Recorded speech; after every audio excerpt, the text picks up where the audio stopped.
23 मई 2025, पाकिस्तान अधिकृत कश्मीर।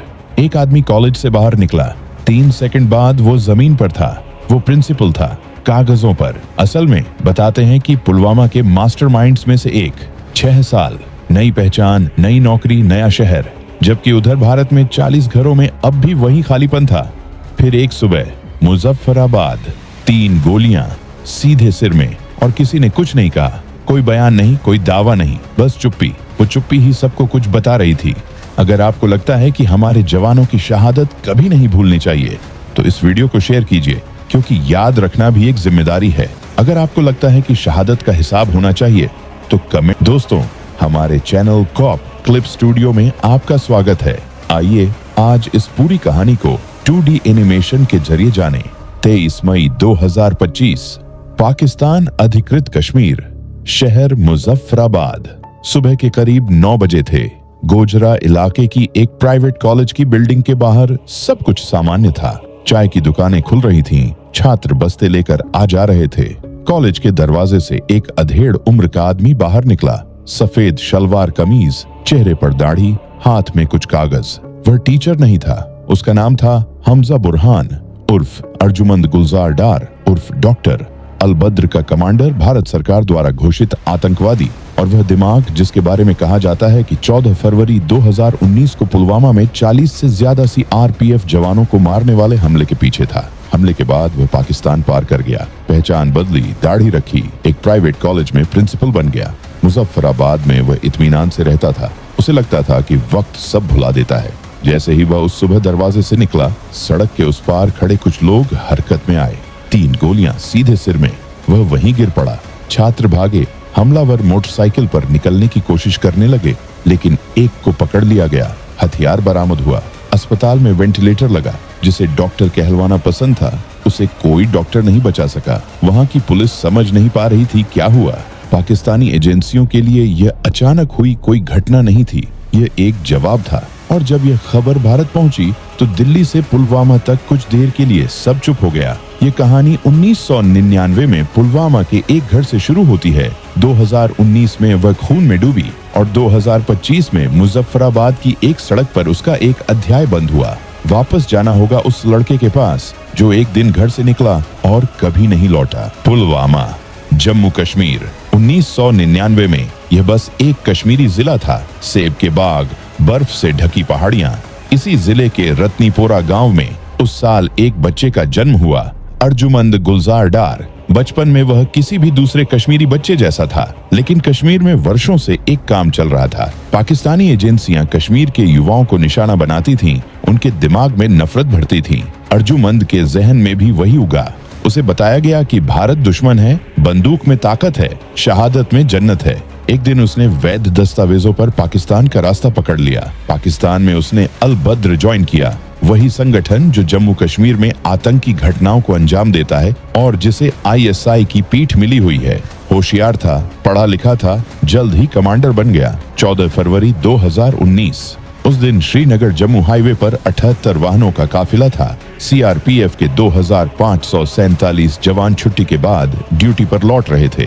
लेथपोरा के पास एक सफेद महिंद्रा स्कॉर्पियो आई, 350 किलो से ज्यादा विस्फोटक लेकर। बस नंबर 1410 को निशाना बनाया। धमाके में बस का कोई हिस्सा नहीं बचा। 40 से ज्यादा CRPF जवान शहीद हो गए। हमजा बुरहान पाकिस्तान में था, सुरक्षित।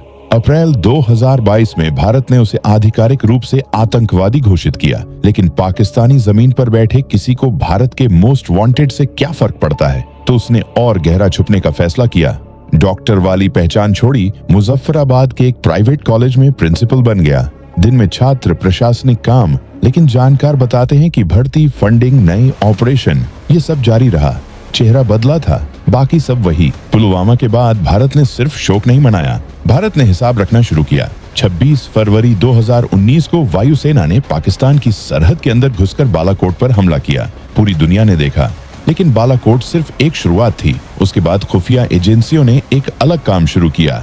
धीरे धीरे, चुपचाप, पुलवामा के हर संभावित सूत्र को खंगाला जाने लगा। हर नाम, हर चेहरा, हर कनेक्शन जो शामिल थे, जिन्होंने प्लान किया, जिन्होंने पैसे दिए।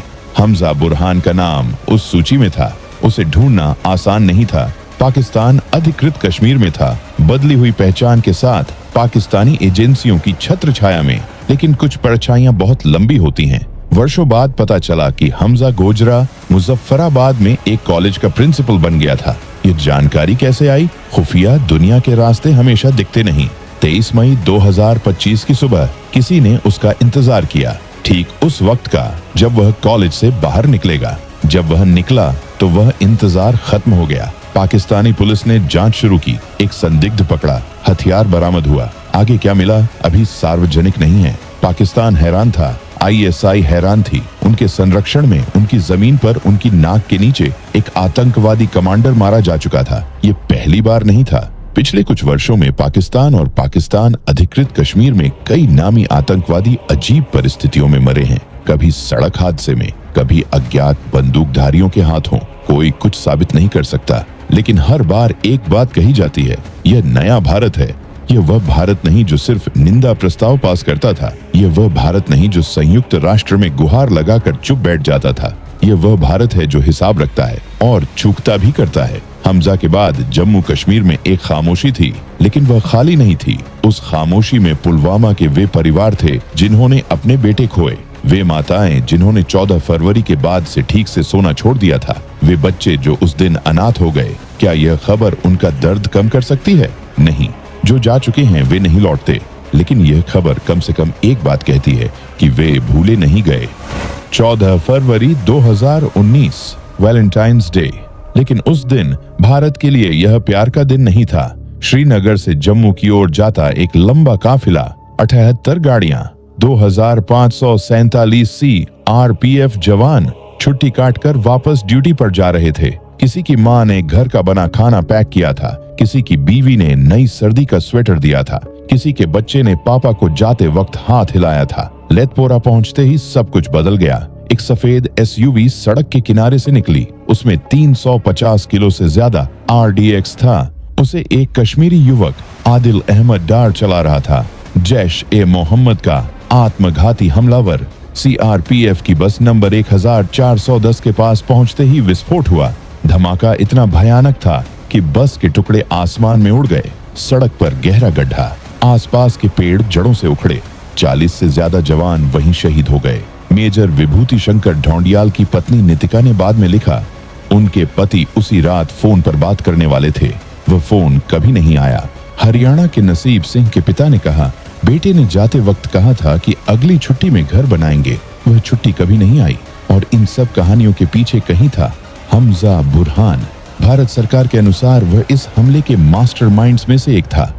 अल बद्र और जैश-ए-मोहम्मद के बीच समन्वय, फंडिंग, रणनीति, यही उसका काम था। हमला हुआ और वह पाकिस्तान पार कर गया। अप्रैल 2022 में भारत ने उसे आधिकारिक रूप से आतंकवादी घोषित किया। इंटरपोल नोटिस जारी हुई। पाकिस्तान ने उसे नहीं सौंपा। पाकिस्तान कभी ऐसे लोगों को नहीं सौंपता। तो भारत ने दूसरा रास्ता खोजा, या शायद किसी और ने। 23 मई 2025 की सुबह जब मुजफ्फराबाद में गोलियां चली, तब यहाँ बहुत से लोगों ने सिर्फ एक सवाल किया, क्या यही वह न्याय था? कोई आधिकारिक जवाब नहीं आया, लेकिन खामोशी भी कभी कभी जवाब होती है।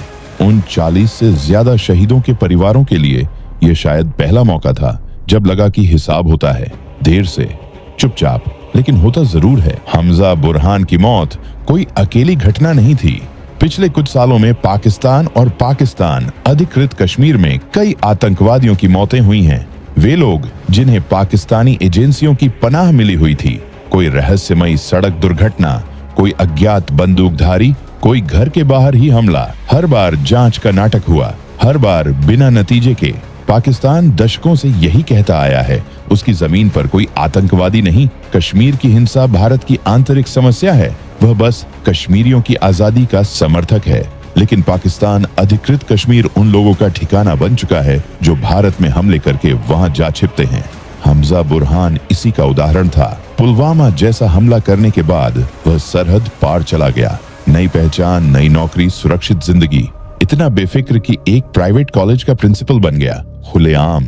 यही उसकी कमजोरी थी। जब आदमी बहुत सुरक्षित महसूस करने लगे तो लापरवाह हो जाता है। उसे लगा होगा वक्त बदल गया, भारत भूल गया, पाकिस्तान की सरहद ढाल बनी रहेगी, वह गलत था। अल बद्र 1971 से काम कर रहा है। कश्मीर में भर्ती, ट्रेनिंग और फिर वापस भेजना, ये एक चालू मशीन है। हमजा उस मशीन का एक अहम पुर्जा था। भर्ती करता, कश्मीरी युवाओं को पाकिस्तान बुलाना, संगठन में शामिल कराना और फिर भारत में भेजना। 23 मई 2025 को वह पुर्जा बदला गया। इससे अल बद्र खत्म नहीं होगा, पाकिस्तान की आतंकी मशीनरी बंद नहीं होगी, लेकिन कुछ लोग होते हैं जिनकी जगह भरना आसान नहीं। हमजा उन्हीं में था और उसकी मौत एक संदेश है उन सब के लिए जो ये सोचते हैं कि भारत में हमला करो और पाकिस्तान में छुप जाओ तो जिंदगी महफूज है। वह सोच अब महंगी पड़ रही है। 23 मई 2025 की शाम मुजफ्फराबाद के उस अस्पताल में खबर आई, हमजा बुरहान नहीं रहा, वेंटिलेटर पर था, 3 गोलियां सिर में करीब से।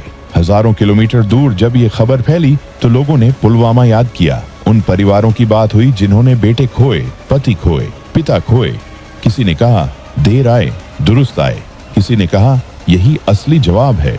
लेकिन जो बात किसी ने नहीं कही वह इन सब से भारी थी। पुलवामा के वे परिवार जो 14 फरवरी 2019 से टूटे हैं, वे माताएं जिन्होंने उस दिन के बाद त्योहार मनाना बंद कर दिया, वे बच्चे जो आज भी नहीं जानते कि पापा क्यों नहीं लौटे, उनके लिए यह खबर क्या लेकर आई। दर्द नहीं जाता, जो गया वह नहीं लौटता, लेकिन इंसाफ का एहसास होता है और वही एहसास समाज को जोड़े रखता है। भारत बदला है। पहले हमले होते थे, निंदा के बयान आते थे, प्रस्ताव पास होते थे, पाकिस्तान हंसता था। अब बालाकोट हुआ, सर्जिकल स्ट्राइक हुई और अब पाकिस्तान की जमीन पर उनकी एजेंसियों की नाक के नीचे आतंकवादी मारे जा रहे हैं। कोई प्रेस कॉन्फ्रेंस नहीं, कोई दावा नहीं, सिर्फ नतीजे। हमजा बुरहान की मौत से एक बात साफ हो गई, पाकिस्तानी सरहद ढाल नहीं है। भारत भूलता नहीं, हिसाब रखता है और चुकाता भी है। 2019 में पुलवामा हुआ था, 2025 में मुजफ्फराबाद में गोलियां चलीं। 6 साल, लेकिन हिसाब हुआ। जम्मू कश्मीर के वे जवान जो आज भी बर्फीली पहाड़ियों पर खड़े हैं, रात के अंधेरे में परिवार से दूर, बिना शिकायत, उनके लिए यह खबर एक यकीन है कि उनकी शहादत व्यर्थ नहीं जाएगी और यही यकीन बर्फ में भी गर्म रखता है। जय हिंद।